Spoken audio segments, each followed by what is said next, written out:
Welcome back to Math 103. This is video number 15 on fair division.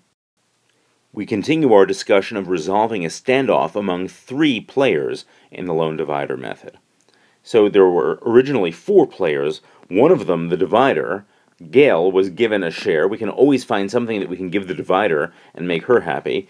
And we then merged the remaining shares, S2, S3, and S4, into a single super share. And the question is, what can Eve, Fred, and Hank do to divvy up that super share? Well, they have one big piece of land, and there are 3 of them.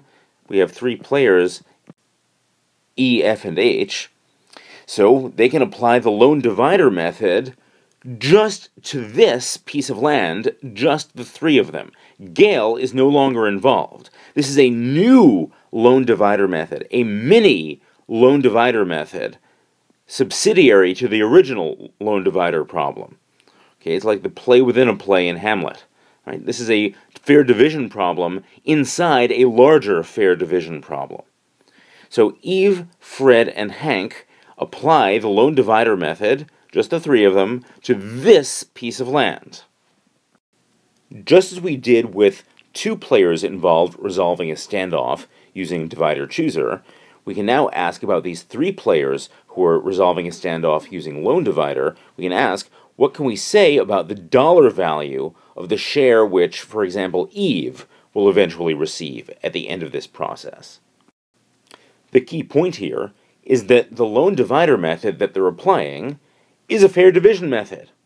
So what does that mean? It means that when they apply it, if they follow the rules, when they apply it to this super share, then no matter what the details turn out to be, no matter who ends up being the divider among the 3 of them, no matter who repositions the orange cones within that super share, no matter what, the result is going to be that each of these 3 players receives a fair share within this subsidiary lone divider problem. Okay. So in this subsidiary lone divider problem, notice how share 1 is no longer relevant. They're just dividing up this share 2, share 3, share 4 combo, and that super share, we know, is worth a total of $700,000 to Eve. So when you take these 3 plots of land and remove the orange cones dividing them, and just regard it as one big plot of land, well, what's the whole plot of land worth? If Eve thinks the parts are worth $100,000, $500,000, $100,000, well, we can say that she thinks the whole thing here is worth $700,000. Right? So the super share is worth $700,000 to Eve. The entire property of land from the start is worth $800,000, but currently they're just divvying up this super share, which is worth $700,000 to Eve.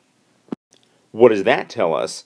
Well, she and Fred and Hank are dividing up what she thinks is a $700,000 piece of land among the 3 of them.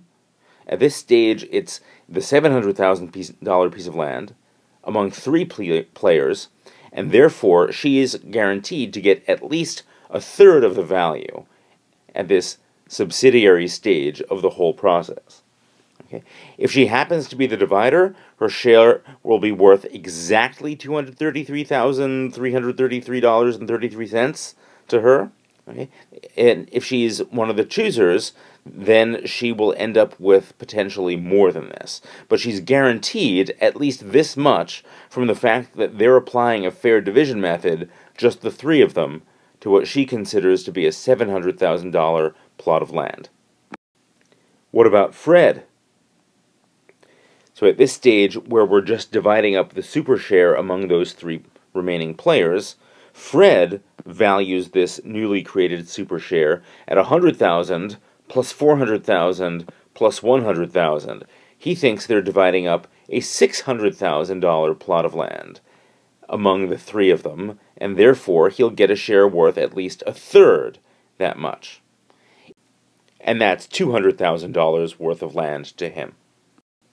Before going on to the next video, answer the following question, just the same question, but from Hank's point of view. At least how much will Hank's share be worth to him after he and Eve and Fred have finished applying the lone divider method just to this super share?